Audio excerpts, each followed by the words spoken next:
आंध्र प्रदेश के विजयनगरम जिले में हावड़ा चेन्नई लाइन पर रविवार शाम 2 यात्री ट्रेन की टक्कर हो गई। इस ट्रेन हादसे में 13 लोगों की मौत हो गई है और 50 लोग घायल हो गए हैं। पुलिस के एक अधिकारी ने ये जानकारी दी। ये घटना उड़ीसा में 3 ट्रेनों की भीषण टक्कर में 280 से अधिक लोगों की मौत में महीनों के बाद हुई है। ईस्ट कोस्ट रेलवे की CPRO बिस्वजीत साहू ने सबसे पहले ANI को बताया था कि आंकड़ों के अनुसार 9 लोग हताहत हुए हैं और 29 लोग घायल हुए हैं, जबकि जिला प्रशासन ने घायलों का आंकड़ा 40 बताया था। रेलवे के एक वरिष्ठ अधिकारी ने कहा कि घायलों को विशाखापट्टनम और विजयनगरम के अस्पतालों में ट्रांसफर किया जा रहा है। वहीं अब विजयनगरम के पुलिस अधीक्षक ने बताया है कि मरने वालों का आंकड़ा बढ़कर 13 हो गया है।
क्या परिस्थिति है, कितना डेथ हुआ, कितना इंजर्ड हुआ, अभी अपडेट क्या है? वर्तमान का जो हमारे पास डाटा है उस हिसाब से 9 जनों की जो है कैजुअलिटी का खबर है हमारे पास। ऑफिशियल इन्फॉर्मेशन के अनुसार 29 लोगों का इंजरी है।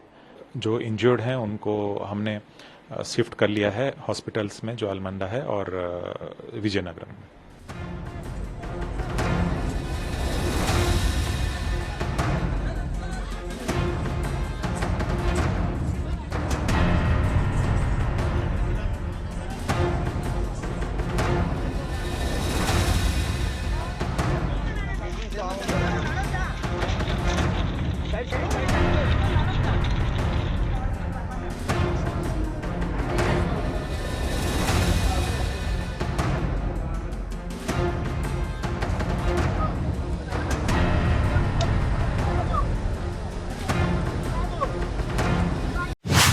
लंदन के मेयर सादिक खान ने 29 अक्टूबर को ट्रैफलगर स्क्वायर में वार्षिक दिवाली उत्सव का आयोजन किया।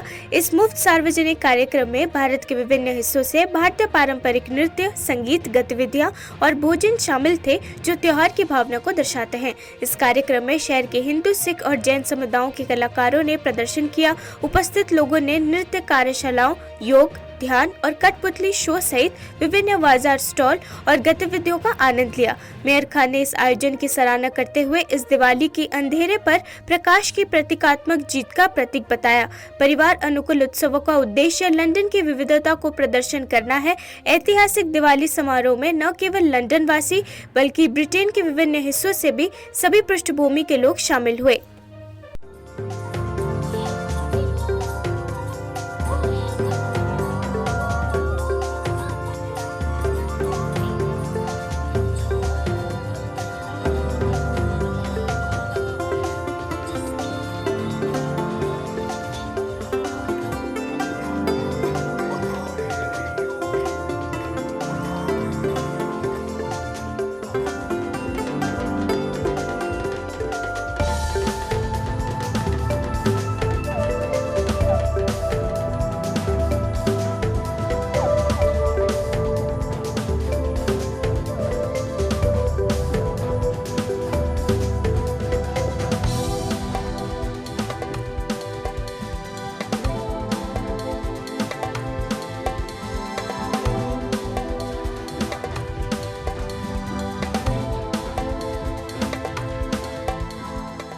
This is the first time that I am experiencing Diwali outside of India. India. So it feels great and it feels like home away from home. And it is a very great experience to have here. And we are enjoying it, all of us, getting to meet new people. And also like I was craving Indian food and I finally got to eat here. And the festive atmosphere is like the perfect beginning for Diwali. So yeah, this is very a good time, and also like we are not feeling homesick at all. Yeah, a very good experience. Yeah.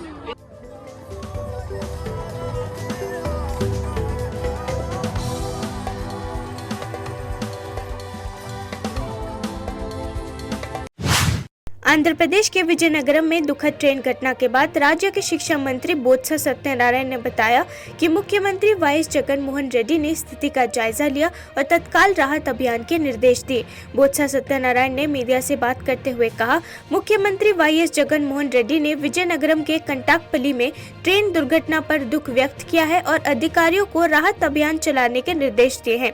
Vizianagaram के पास रायगढ़ जाने वाली passenger train की 4 बोगियों के पटरी से उतरने की सूचना मिलने पर मुख्यमंत्री ने चिकित्सा एवं स्वास्थ्य, राजस्व, पुलिस और अन्य विभाग के अधिकारियों को समन्वय बनाकर तुरंत राहत कार्य चलाने का निर्देश दिया। उन्होंने उनसे समय समय पर घटनाक्रम की रिपोर्ट देने को भी कहा। ओमान सल्तनत में 7,50,000 से अधिक मतदाताओं ने 29 अक्टूबर को अपने मताधिकार का प्रयोग किया। पहली बार मजलिस अशूरा के 10वें कार्यकाल के लिए सदस्यों को चुनने के लिए इलेक्ट्रॉनिक रूप से मतदान किया गया था। पुरानी मतपेटी मतदान प्रक्रिया को छोड़कर समय बचाने के लिए ओमान सल्तनत द्वारा नई पूर्ण इलेक्ट्रॉनिक पहल को अपनाया गया। उच्च स्तरीय इलेक्ट्रॉनिक तकनीक का उपयोग करके मतदान प्रक्रिया सुबह 8 बजे शुरू हुई और लगभग 7 बजे समाप्त हुई। ओमान के आंतरिक मंत्रालय के आंकड़ों के अनुसार कुल 7,53,690 मतदाताओं ने चुनावी रजिस्टर में नामांकन कराया। ओमान में मतदाता इस बार चुनाव के दौरान इंताखिब इलेक्ट्रॉनिक ऐप का उपयोग कर रहे हैं, जिसमें कुल 7,53,690 पंजीकृत मतदाता शामिल है। मंत्रालय ने कहा कि सभी संबंधित डेटा और सूचनाएं प्रसारण संकेतकों और चुनाव के लाइव कवरेज के माध्यम से पूरी पारदर्शिता के साथ उपलब्ध है। शूरा काउंसिल के 10वें कार्यकाल के चुनाव में 843 उम्मीदवार चुनाव लड़ रहे हैं, जिसमें 32 महिलाएं भी शामिल हैं। समाजवादी पार्टी के अध्यक्ष अखिलेश यादव इस बार लोकसभा चुनाव में अपने पीडीएफ फॉर्मूले के दम पर उतरने की तैयारी कर रहे हैं। अपने इस फॉर्मूले को धार देने के लिए समाजवादी पार्टी अध्यक्ष आज 30 अक्टूबर को साइकिल यात्रा की शुरुआत करेंगे। इस यात्रा की शुरुआत दोपहर के बाद पूर्वांचल एक्सप्रेसवे से शुरू होगी और जनेश्वर मिश्र पार्क तक जाएगी। इस दौरान अखिलेश समाजवादी पार्टी समर्थकों के साथ साइकिल चलाते हुए पीडीए यात्रा निकालेंगे।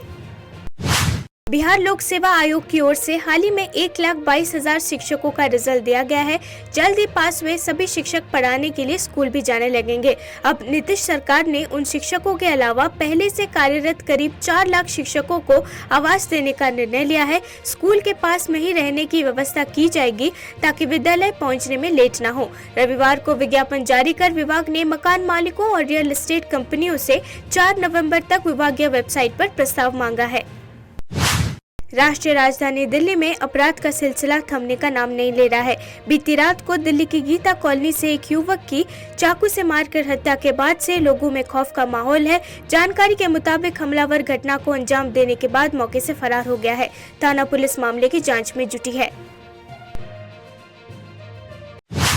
केंद्रीय मंत्री अमित शाह की जबलपुर में मैराथन बैठक के एक दिन बाद ही बीजेपी के महानगर अध्यक्ष प्रभात साहू ने इस्तीफा देकर एमपी की राजनीतिक में धमाका कर दिया है। साहू ने प्रदेश अध्यक्ष विष्णुदत्त शर्मा को इस्तीफा प्रेषित करते हुए इसकी जानकारी जबलपुर में प्रेस कॉन्फ्रेंस करके दी।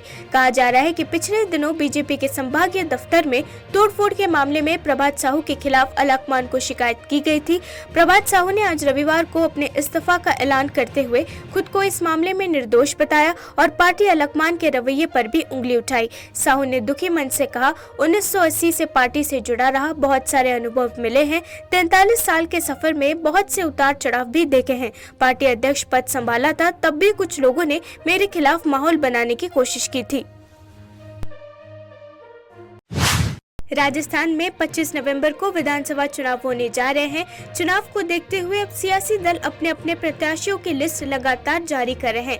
बीजेपी 124 प्रत्याशियों की लिस्ट जारी कर चुकी है। साथ ही कांग्रेस भी अपने 95 उम्मीदवारों की लिस्ट जारी कर चुकी है। वहीं हनुमान बेनीवाल की राष्ट्रीय लोकतांत्रिक पार्टी भी अपने 10 उम्मीदवारों की सूची जारी कर चुकी है। आरएलपी ने अपने 10 उम्मीदवारों को सूची में बाड़मेर की हॉट सीट बायतू से एक बार फिर से उम्मीदराम बेनीवाल पर भरोसा जताया है। आरएलपी ने उन्हें दूसरी बार टिकट दिया है। 2018 के विधानसभा चुनाव में उम्मीदराम बेनीवाल ने बीजेपी को तीसरे नंबर पर धकेलते हुए कांग्रेस के उम्मीदवार हरीश चौधरी को कांटे की टक्कर दी थी। हालांकि 2018 के चुनाव में हरीश चौधरी को जीत मिली थी। छत्तीसगढ़ विधानसभा चुनाव से पहले छत्तीसगढ़ के गृह मंत्री और दुर्ग ग्रामीण विधानसभा से कांग्रेस प्रत्याशी ताम्रध्वज साहू को चुनाव आयोग से नोटिस भेजा है, जिसमें आदर्श आचार संहिता का उल्लंघन करने की बात चुनाव आयोग की तरफ से कहा गया है। इसके साथ ही ताम्रध्वज साहू से इसके बारे में जवाब मांगा गया है। दरअसल दुर्ग ग्रामीण विधानसभा क्षेत्र के रिटर्निंग ऑफिसर मुकेश रावटे ने विधानसभा क्षेत्र के प्रत्याशी ताम्रध्वज साहू को विधानसभा निर्वाचन 2023 संपत्ति विरूपण अधिनियम में उल्लेखित प्रावधानों का उल्लंघन करने के संबंध में नोटिस जारी किया है। प्राप्त जानकारी के अनुसार ग्राम उमरपोटी में स्थित शासकीय पानी टंकी और निजी मकान में बिना सहमति के चुनाव प्रचार का लेखन कराया गया है, जो कि आदर्श आचरण संहिता का उल्लंघन है।